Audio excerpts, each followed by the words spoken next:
Esiet sveicināti! Šī gada 10 mēnešos Rīgas brīvostā pārkrauti 33 333 000 tonu kravu, kas ir par 0,7% mazāk nekā pērn līdzīga laika periodā. Ostai ir izdevies joprojām turēties pagājušā gada līmenī. Attiecīgi mēs rēķinamies ar to, ka ir vairākas kravu grupas, tā skaitā ogles par apmēram 200 000 tonu ir samazinājušās.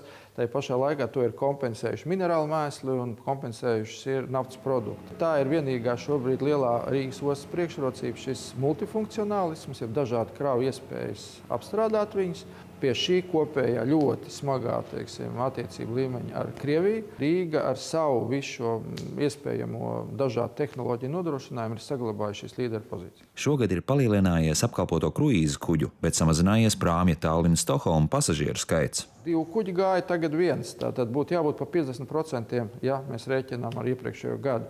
Ir samazinājies pa 30%. Tas nozīmē, ka apmēram par 20% ir pieaugusi atsevišķi viena kuģa noslodze.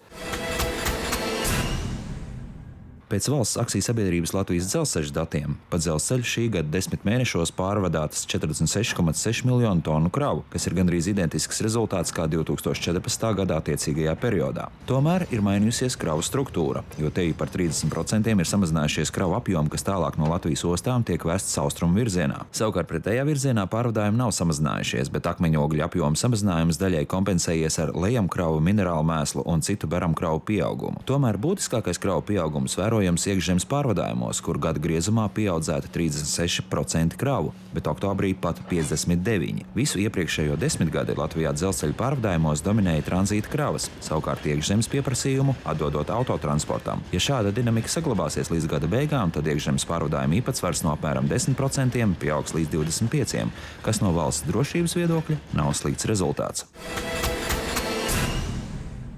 Oktobrī un novembra sākumā pasaules biržās augošās graudu cenas devušas savu pienesumu arī 3 lielajām Latvijas ostām. Tradicionāli vēl no cariskās Krievijas laikiem graudaugu kravas plūst caur Liepājas ostu, kur šogad veiksmīgi izmēģināts pārkraut graudus atklātā jūrā. Savukārt Rīgā graudaugu kravu pieaugums mērāms 2 lielu kuģu kravu apjomā. Tomēr ostas elevators ir pilns ar Latvijā audzēto labību, un uzņēmēji gaida labu tirgus konjunktūru, lai to sūtītu tālāk. Līdzīgi ir arī Ventspilī, kur šobrīd Latvijas-Kazahstānas kopuzņēmumā Ventspils Grain termināli tiek uzglabāta un tālāk sūtīta Kazahstānā audzētā labība. Termināls gan izmanto tikai ceturdaļu no savas pārkraušanas jaudas. Iemesls varētu būt tas, ka kazahiem interesē krietni lielāka graudu apjoma glabāšana Ventspilī, nekā to atļauj šī brīža kapacitāte, bet savulaika termināļa otrās kārtas celtniecība tika noraidīta no pilsētas iedzīvotāju puses. Tas šoreiz viss. Līdz nākamajai reizei!